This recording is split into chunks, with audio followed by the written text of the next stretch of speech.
Bapak, Ibu, saudara-saudari, dan anak-anak yang terkasih, salam belas kasih dari hati Yesus yang Maha Kudus. Salam sehat, semangat, dan gembira selalu. Hari ini, Kamis 10 Oktober 2024, kita akan mendengarkan dan merenungkan sabda Tuhan dari Injil Lukas, bab 11, ayat 5 sampai 13. Sebelumnya, mari kita membuat tanda kemenangan Kristus.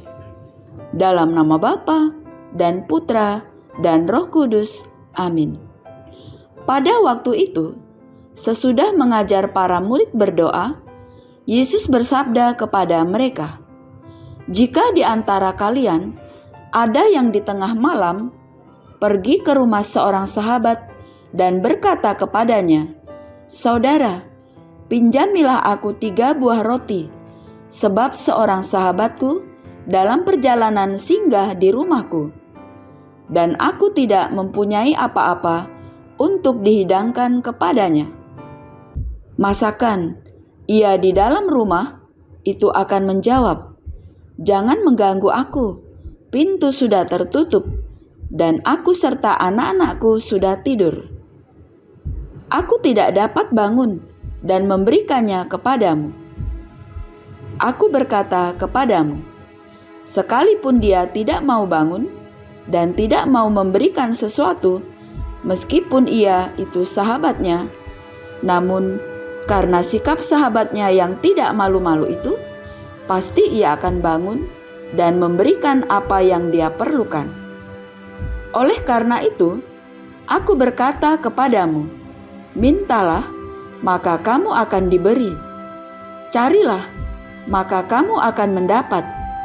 Ketuklah, maka pintu akan dibukakan bagimu. Karena setiap orang yang meminta akan menerima.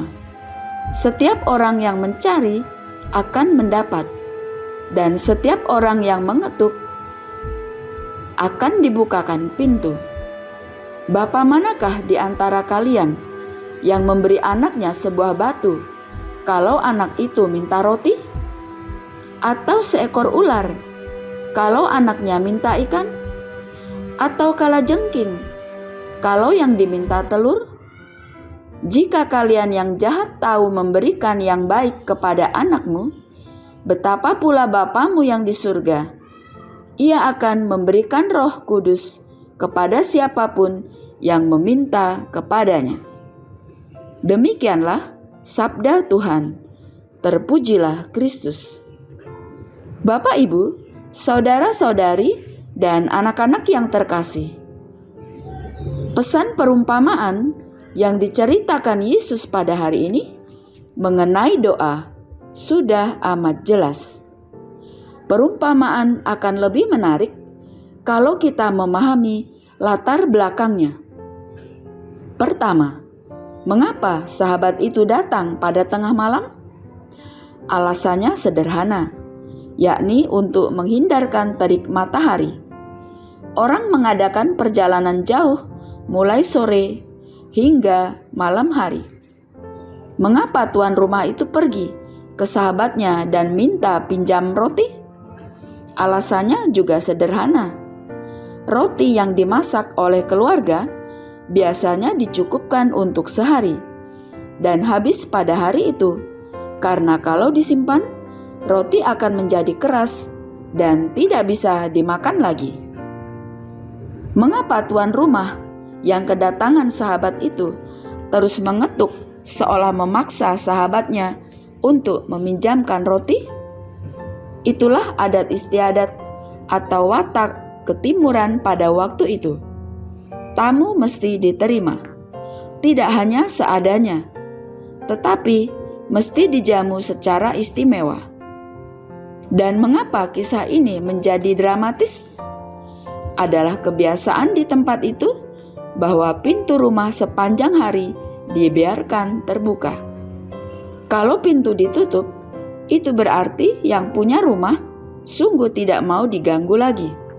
Apalagi waktu itu sudah malam. Artinya, seluruh keluarga sudah tidur. Tentu bukan tidur di kamar-kamar sendiri, tetapi bersama-sama di lantai. Kalau satu orang bangun, pastilah yang lain akan terganggu.